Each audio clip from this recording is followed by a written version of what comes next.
Hey, everybody. Thanks for listening today. I'm really excited to have Rob Ward on the phone. Rob's in Columbia, South Carolina, and he's a co-owner of a couple of restaurants, Cantina 76, which has two locations, a very popular, well-known, well-loved restaurant in Columbia, and then Zod's Brickoven Pizza. And so Rob has, seen some growth in his business and was kind enough to take some time to talk a little bit about his experience in the restaurant business today. So, Rob, I know you're busy, man, so thanks so much for joining us today. Absolutely, Will. Pleasure to be with you. Hey, man, so, tell me a little bit about your background in the business and kind of, how you got involved in the restaurant business and how long you've been an owner of restaurants. Well, honestly, it's kind of an interesting story. We opened our first Cantina 76 location in November of 2009. We basically opened it for the most part because we had seen the similar type concepts in and around, especially the Atlanta area where myself and two of my business partners had lived for a number of years. And we thought it would work well here in Columbia, kind of southwestern Tex-Mex cuisine, a little bit of a kind of, Americanized flair, I guess you would say. Do things like barbecue brisket tacos, fried chicken tacos, kind of more your standard quesadillas, chimichangas, those type things. But it's a little more of an a la carte menu. Come in, pick what you want, in and out fast, and then try to provide a friendly, upbeat, lively atmosphere as well where people can enjoy some margaritas, especially margaritas and TVs if they want to watch the game, and so on and so forth. So to be honest with you, the last restaurant experience I had was back in college, 15 plus years ago. So it was a little bit of a wing and a prayer when we decided to take the leap of faith and kind of believe that we had an idea that would work here and that we would be able in the process to kind of figure out the rest in terms of what it took to get a restaurant up and running and then obviously execute on kind of our vision for the food and hidden service elements and kind of manage to that. So I wasn't someone who came from a career background in the restaurant business, but myself and my business partners have kind of figured it out as we've gone along. Dude, that's a lot to figure out, man. So I tip my hat because that's a big leap to make. Did you guys, your business partners, did they have a similar kind of experience, college and stuff like that? But or did you have? If not less, to be honest with you, I waited some tables and one summer in college. I was kind of a cook at a deli in Charleston, South Carolina, but again, had for the most part forgotten most of what I'd known, and my business partners were all successful in other areas, pharmaceuticals, a vice president of a steel company, and one who's a stockbroker who owns his own financial advisor firm. So, we had to kind of rely on our business experience and trust that we were hopefully smart enough to figure out the rest. But again, I think more than anything, we believe in the concept and have kind of adhered to that. That in order to have a successful business, you first have to have, in particular, food that people want to eat. And it sounds obvious, but sometimes it's not. I feel in this industry when people try to either push a particular menu or thought on the kind of food they're developing, into markets in particular that may, not be ready for that particular quality or sophistication of food. So we had to kind of rely on that kind of core value of we think this would work in Columbia, and lucky for us, it definitely did. Man, that's so this is really interesting. So you guys all were coming at it from different career backgrounds, and now so you've got three partners. So are you the operating partner, or is everybody involved in operations, or how did that work out? Well, we're all operating partners in the sense that we govern and run the business. again, we started the first Cantina 76 in 2009. I came on board full time, so I was the operating partner / general manager / manager / busboy / bartender, a little bit of everything. And obviously work with those guys in terms of how we should run the business, the ins and outs, the particulars of getting it open. I always say the other three kept their day jobs. Then almost 2 years ago, we expanded to our second Cantina 76 location, which is on Main Street, about 2 miles away from our first Cantina location. And one of my business partners, Chad Elsey, took the lead on that one, came on board as the day-to-day operations manager, while once again the other two gentlemen have kind of kept their career jobs to date. So, and with eyes on expansion, we hope to bring those guys on in the near term as we kind of transition to hopefully more restaurants either in Columbia or the surrounding cities here in South Carolina. So yeah, it's kind of been a process where when it makes sense and the restaurant and or workload is there, that each of us has come on board, but until that point comes, it sometimes at least to this point hasn't made sense for all of us to be full time with the company, but again, those guys all have a hand in making the bigger decisions, I guess I should say, as to how the restaurants run and the general direction of the company. Wow, man. So that's okay. So, I mean, I've been talking to restaurant owners and interviewing restaurant owners for a while, and we serve restaurants, and I feel like I learned a ton. Prior to this podcast series, we did a video series, and prior to that, we actually did a book of interviews with restaurant owners, and that was like 4 years ago. So I've talked to a lot of folks, and I've learned a ton. But I got to tell you, I can imagine like going and saying, okay, let's do this.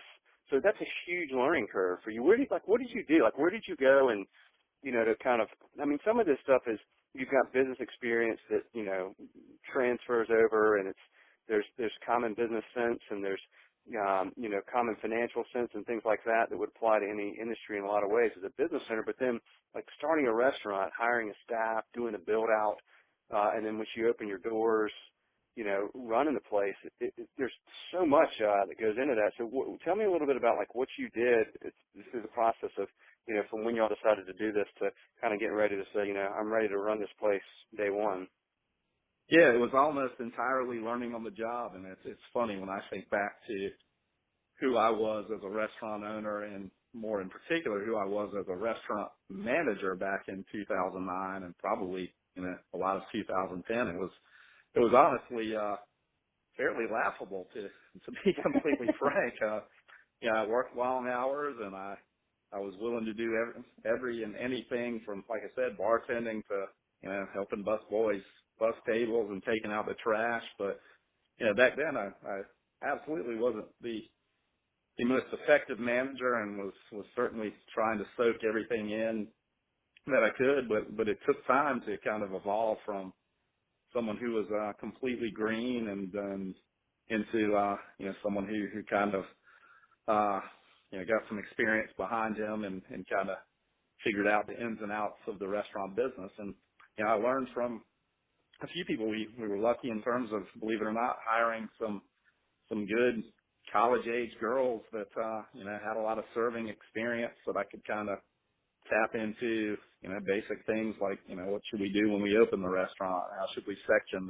the restaurant? How do we make cuts? Things of that nature. And more importantly, we were smart in that, even though it was a quote unquote taco place, we went out and hired a very experienced executive chef named David Grillo, who not only from a culinary standpoint, had an absolute ton of talent, but had a long career, both with smaller restaurants, but also had worked previously with Applebee's and TGIF Fridays and a couple more corporate establishments where he was able to give me at least some direction as to how restaurants work, how restaurants are run, day-to-day operations, how they should go, and so on and so forth. And then, all the back-end financial accounting, we use Aloha point of sale system, what spreadsheets to build out, what to-do lists to construct for your staff. A lot of that was just kind of left to me to figure out on my own or do some research on the net or so on and so forth, because along with being green in the business itself, we really didn't have a ton of contacts either in the restaurant industry that we could kind of rely on or use as a mentor, so to speak. So a lot of hard work and a lot of mistakes along the way, and I guess learning from those mistakes and keep trying until you got it right. That's really cool, man. What were some of the mistakes maybe one or two you can think of off the top of your head you made early on that you learned a lot from? It really wasn't. I always joke that I didn't even understand the concept of an expo at an expo window and what that person was supposed to do, and that until you had the ability to pay and train an expo and staff an expo every night, that person should have been me. Like I said, I come in with all the drive and hustle in the world, but it was me jumping behind the bar and me bussing tables and of course touching tables and talking to customers I felt comfortable with, but a lot of the mistakes were just not knowing what I could do as a manager to more effectively run a shift and make sure that the people that I employ were doing what they were supposed to be doing, because you have a basic sense, obviously, from eating in restaurants all your life, that a server's supposed to serve, and and somebody comes and cleans the table, and when you walk in the door, a hostess seats you, and if you go to the bartender serves the drinks, but you don't really understand the nuances of how to make those people kind of tick and work as a team, and the little things that kind of take a restaurant experience from maybe good to great. So that's kind of where probably most of my mistakes were kind of centered. I'm sure if you talk to former employees, they probably have a longer list than I did. That's funny, man. Well, did you so going back then when you were planning this, you've got three partners. Did you guys all fund this yourselves, or did you go raise money, or how did that work? No, we funded it ourselves. With four of us, that was kind of easier, and it was interesting too. In 2009, we were still obviously in the heart of the recession, and our first location is in a spot that was a previous long-term restaurant that had existed for 15 plus years in the Columbia market, and the particular building had been built so this restaurant could move from down the street into a bigger location.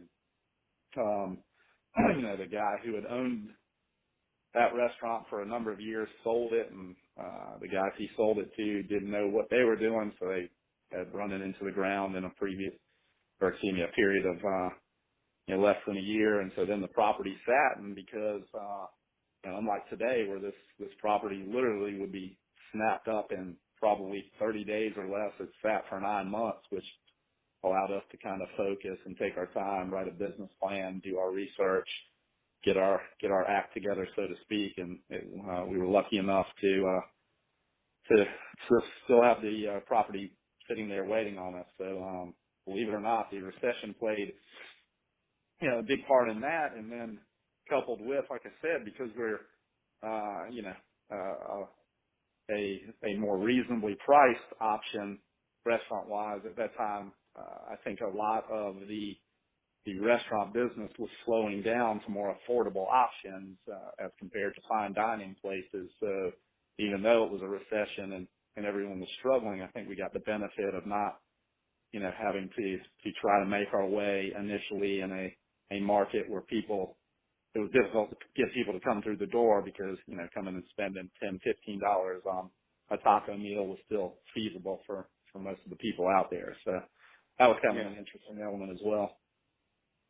Now, tell me a little bit about having three business partners. I'm sure, you guys knew each other. You were like-minded in a lot of ways, but are there struggles with having four people involved in making decisions and things like that, or has your team really worked really well? I mean, I'm sure you've worked well. Obviously, you've got a successful business, but are there some challenges that come along with that?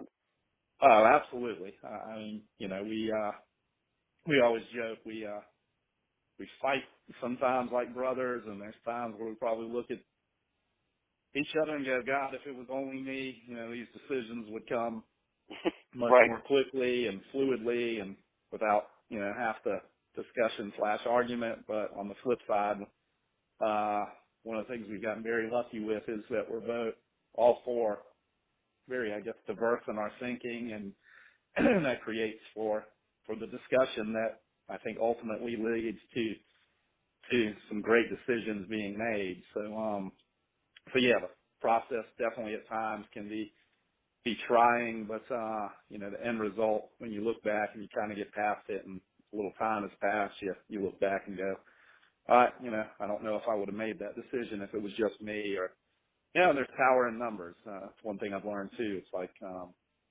when you are on the same page and when everyone agrees, you trust in yourself, but if you have three other people that are kind of there with you too, you kind of expands on the confidence that you have to especially make the more difficult decisions. And a prime example of that would be, like I said, our second location.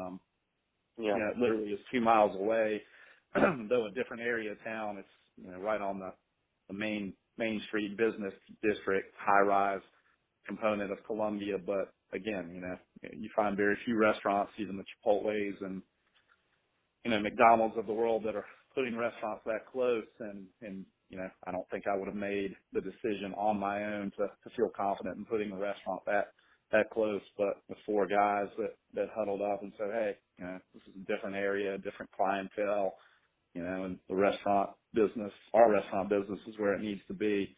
Let's do it. And that one's been an absolute home run as well. So, yep, a little good, or a little bit of bad, but I guess a lot of good in terms of having the three guys do this with me.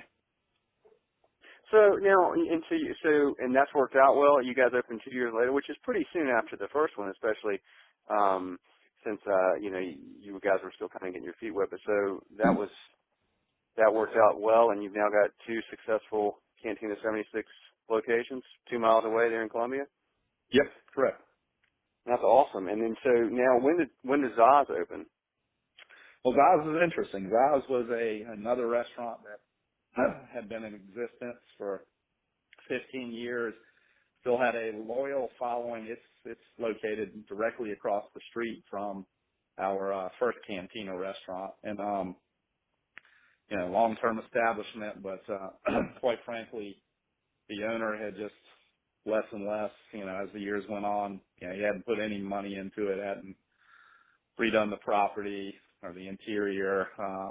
His focus was definitely slipping, and consequently, the business, from a sales perspective, had started trending down, but was still fairly strong based, predominantly on the loyalty of the customer. So we kind of saw that as a really good opportunity, because you have to be familiar with Columbia, but that restaurant and the first Cantina 76 are located on Divine Street, which is not too far from the University of South Carolina campus, and surrounded by neighborhoods. So it's kind of like you get a lot of locals and people in the surrounding area, but it's also, business enough that people come from all over to shop in that area or pass through to other parts of town. So kind of looked at Zaz as a great opportunity. First of all, a great property. Secondly, a business, though it was starting to flounder a little bit. The sales numbers were there, and that if we could get in, do some improvements, hopefully improve the interior and the food offering and the service, that we could get some of the people that we knew had kind of not been going there as regularly, and stop the trend of declining sales and turn it around to where we could grow the business, and it wouldn't take us too long to get back to those numbers that would result in a very successful restaurant. So we kind of took a stab at that because it was a near-term opportunity, and so far so good. We bought the business in January of this year, and it took us about 6 months to redo the entire interior kitchen, and the restaurant itself. And then we opened the end of June, so we now are closing in on our first 2 months of kind of the grand reopening of Zaz. Gotcha. Well, congratulations on that. You guys have got a good growing business. Are you? What do you think you're doing well? Let me ask you. Let me actually ask you this. Do you think that? Have you ever thought that maybe not, like all of you not having significant restaurant experience has helped in some ways? Absolutely. Absolutely. Because I think with any business, you come in, and as you're raised, so to speak, through the business, you take on kind of the preconceived, notions or ways of doing things, how the front of the house and back of the house never get along, for example, and we were able to come in with a different approach of, no, in our restaurants, the front of the house and back of the house are absolutely going to get along. And, a kitchen guy can be friends with a server, can be friends with a busser, the servers are going to get along with the bartenders, so on and so forth. So, yeah, there was no kind of tried and true, just ingrained ways of doing things, ingrained ways of how we do things as it pertains to restaurants. So, yeah, I think that's helped us immensely in terms of coming in with kind of a fresh outlook. And to answer kind of your other question, it's a few things. Obviously, the food is, in my opinion, always the first. You can have everything else in line, but if your food's not good and it's not something that people want to eat, then you're probably not going to return. And the next comes service. Got to have great food, but you have to provide, great service, and then, atmosphere as well. So, we weren't reinventing the wheel in terms of those things, but, I definitely think we came at, how we execute on each one of those in a very fresh manner, so to speak, to where, the people we hired and people that had been long-term restaurant people were kind of, refreshed in a sense, and kind of this was a new chapter in their careers, and they kind of liked the way we did things. And it's a pretty obvious statement, but you're only as good as the people that work for you. So we've been very lucky to create a working environment where those people can excel. Do you and have most of the folks you hired had significant restaurant experience, or do you also look for folks that may not have, let's say, serving experience but have a passion to serve, that you can kind of teach how to be a waiter or something like that? Yeah, back of the house, definitely we look for experience. It doesn't have to be tremendous. Like I said, a lot of the people we've employed over the years are people who are in hospitality and management at the University of South Carolina. They've got a really good program, and especially in that field, it seems to tap into your traditional college student, 18 to 21, but a lot of people who have gone back to college that might be, mid-20s, late 20s, early 30s. So, it doesn't have to be a tremendous amount of experience, but obviously experience in the back of the house is desired. Front of the house, I kind of look at that as you've got to have a good many experienced servers. And when you have a strong kind of core team, you can kind of build around that with some people that have less experience. If someone comes in and, just has a great personality, and, they pay their bills and pay their rent and need to work and are less concerned about going to a football game or, out to the bars, and experience, you can go with someone that maybe has a little less experience and just train them real well to do the job. So I think that's a kind of a little bit more on the front of the house side, a balancing act of getting both the experienced people and some with a little less. And as we've kind of moved through the years, we've come up with kind of your standard ways of bringing those people on who have less experience as hostesses, so they get a feel for how the restaurant works, and bringing in to-go orders and so on and so forth, and then moving them to servers as they gain that experience.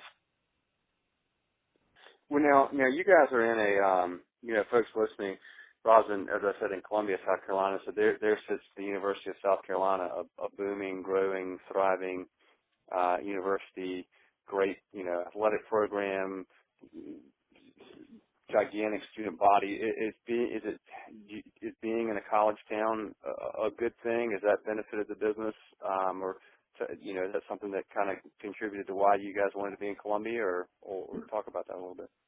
Well, we're three of us. Well, now two of us are from Columbia. Three of the four business partners went to the University of South Carolina years ago, and so yeah, wasn't as much choosing Columbia because of certain qualities. We knew Columbia and we knew the university, but as far as USC, absolutely.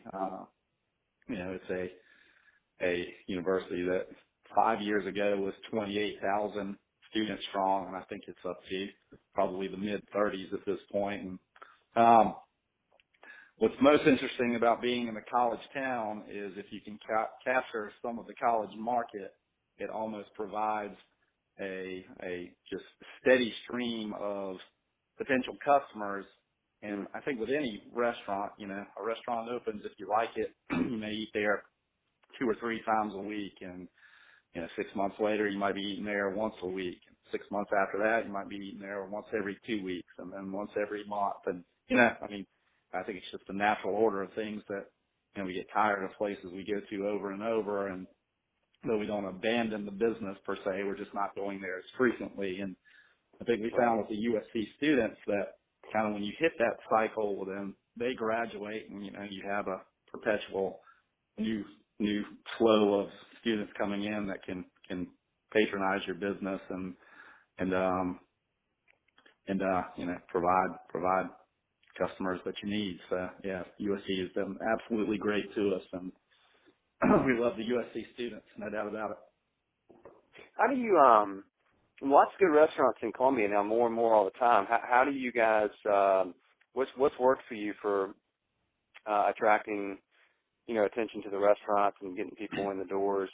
Have you been really good at sort of marketing and branding yourselves, or are you focused more on just when somebody comes in, the service and food are so great, they're going to come back, and more word of mouth? What's worked well for you? Yeah, it's definitely been the word of mouth. We've been very lucky in that we've had to do, I won't say no advertising, but very little. Yeah, it again goes back to good food in particular, hopefully good service, and then, people have been great in terms of spreading the word. So yeah, we've gotten very lucky on that part. None of us are expert marketers. We did in 2010 do a little campaign where we spent some money and did kind of a mix of print, mailers to the local neighborhoods, some TV ads and radio ads. But looking back, we never got a sense as to whether or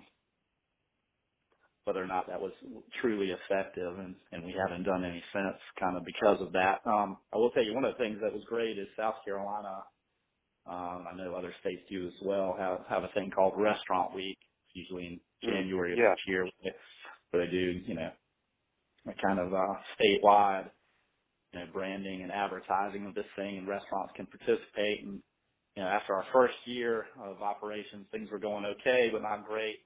We participated in Restaurant Week, and it's got an absolute ton of people through the doors at that point. And I think, again, going back to the word of mouth, a lot of people left and went and told other people, and from there the business kind of took off. So I always give a lot of credit to our success to that first Restaurant Week we did back in I guess it would have been the beginning of 2011.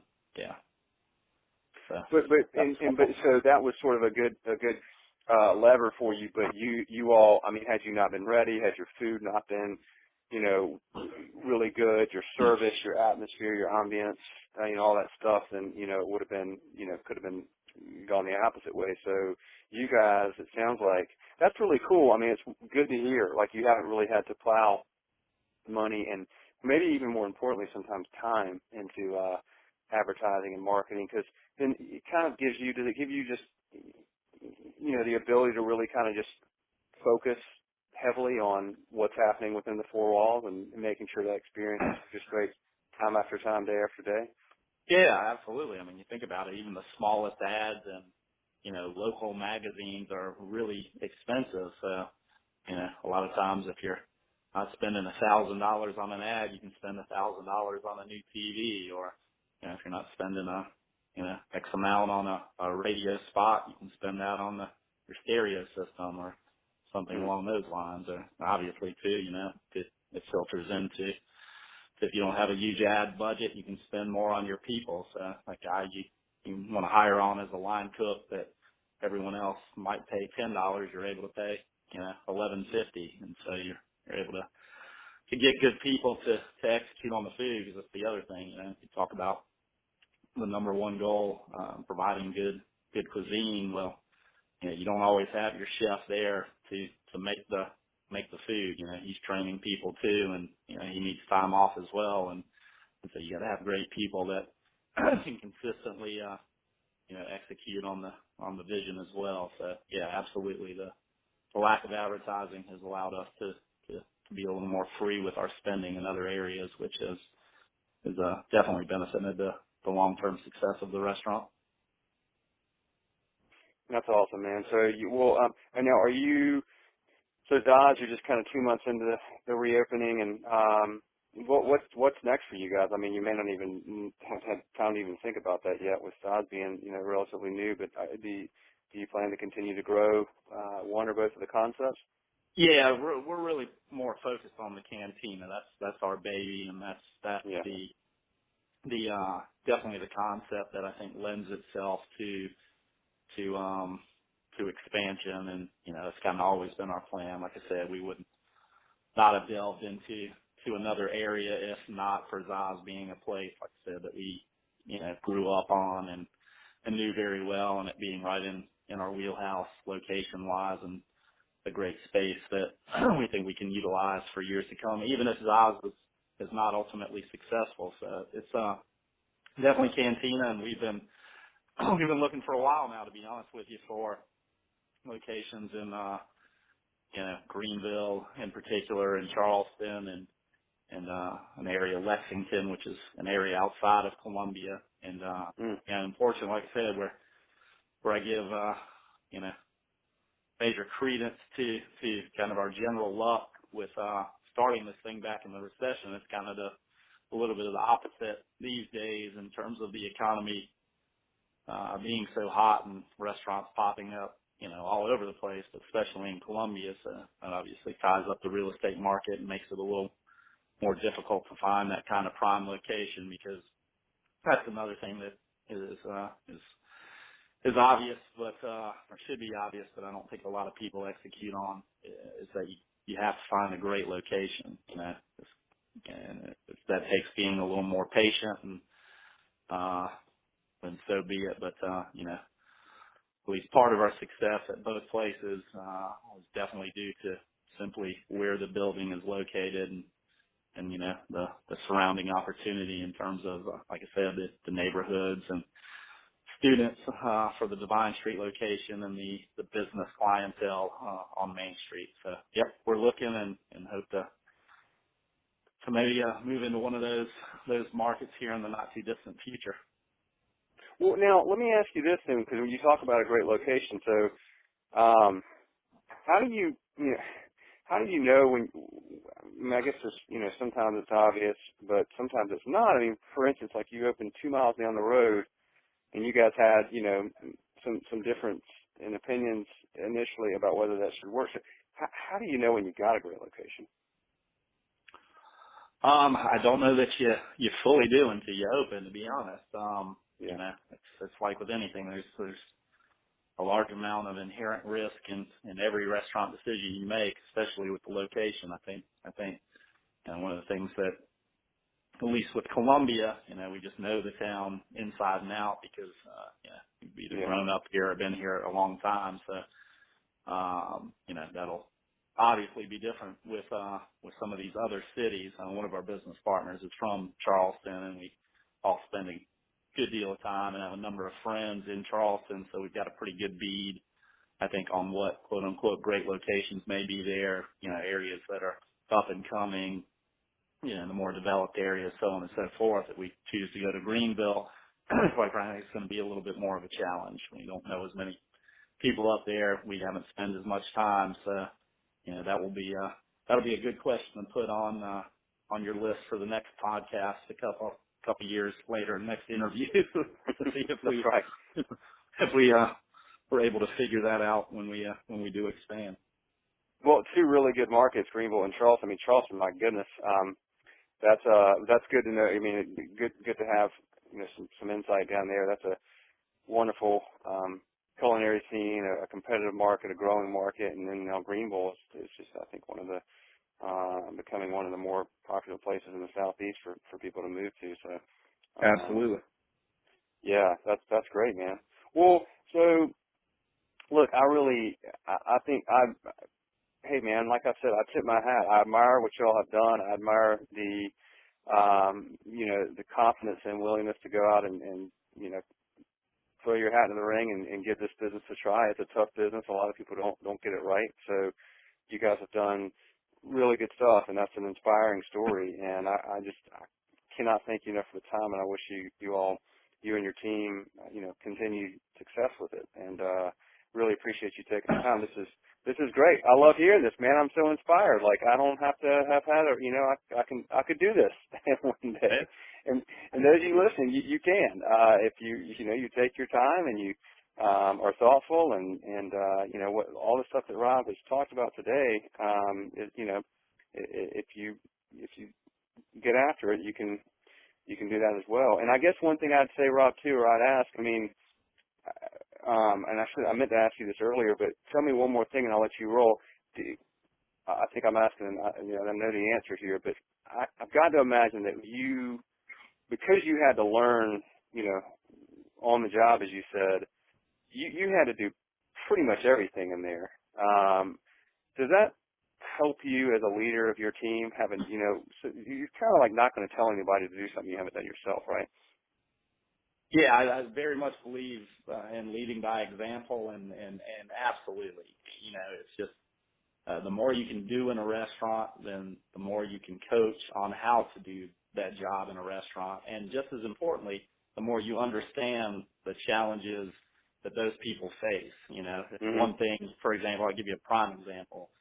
When you get busy as a bartender, sometimes you forget to ring in drinks. You have no understanding of why that happens, that it's not stealing, that it's not, because they're not smart enough to do the job or capable enough to do the job, but that sometimes it just happens because you got all these people barking out drink orders at you, and sometimes you're focused and saying, okay, I got to ring these in. So it kind of changes the way you manage those individuals. You're not coming down as hard on them like, gosh, got to ring in those drinks. Can't believe you failed at your job. It's more, hey, ring in those drinks. I know where you're coming from. I've been there. So yeah, absolutely looking back. I was glad I did those things because it's given me a different perspective as a true manager of those people I employ now. Yeah, that's really good advice, man. And that's really helpful. And I think, something that a lot of folks, might overlook coming into it. So, man, listen, Rob, again, thank you. I really, really appreciate it, and congrats to you guys. I'm in Charlotte, and I have actually a brother-in-law who is younger brother-in-law. He's there in college at University of South Carolina, and we'll probably be down seeing him some this fall. So we'll come hang out with you guys for sure. Oh, absolutely, man. Please stop by and ask for me. I'd love to meet you in person, and I appreciate the opportunity, and yeah, thanks for having me. All right, Rob. Hey, man, have a good one, and thanks again for the time. We'll talk again soon, I'm sure. Okay, thanks, Will. Okay, take care. Bye.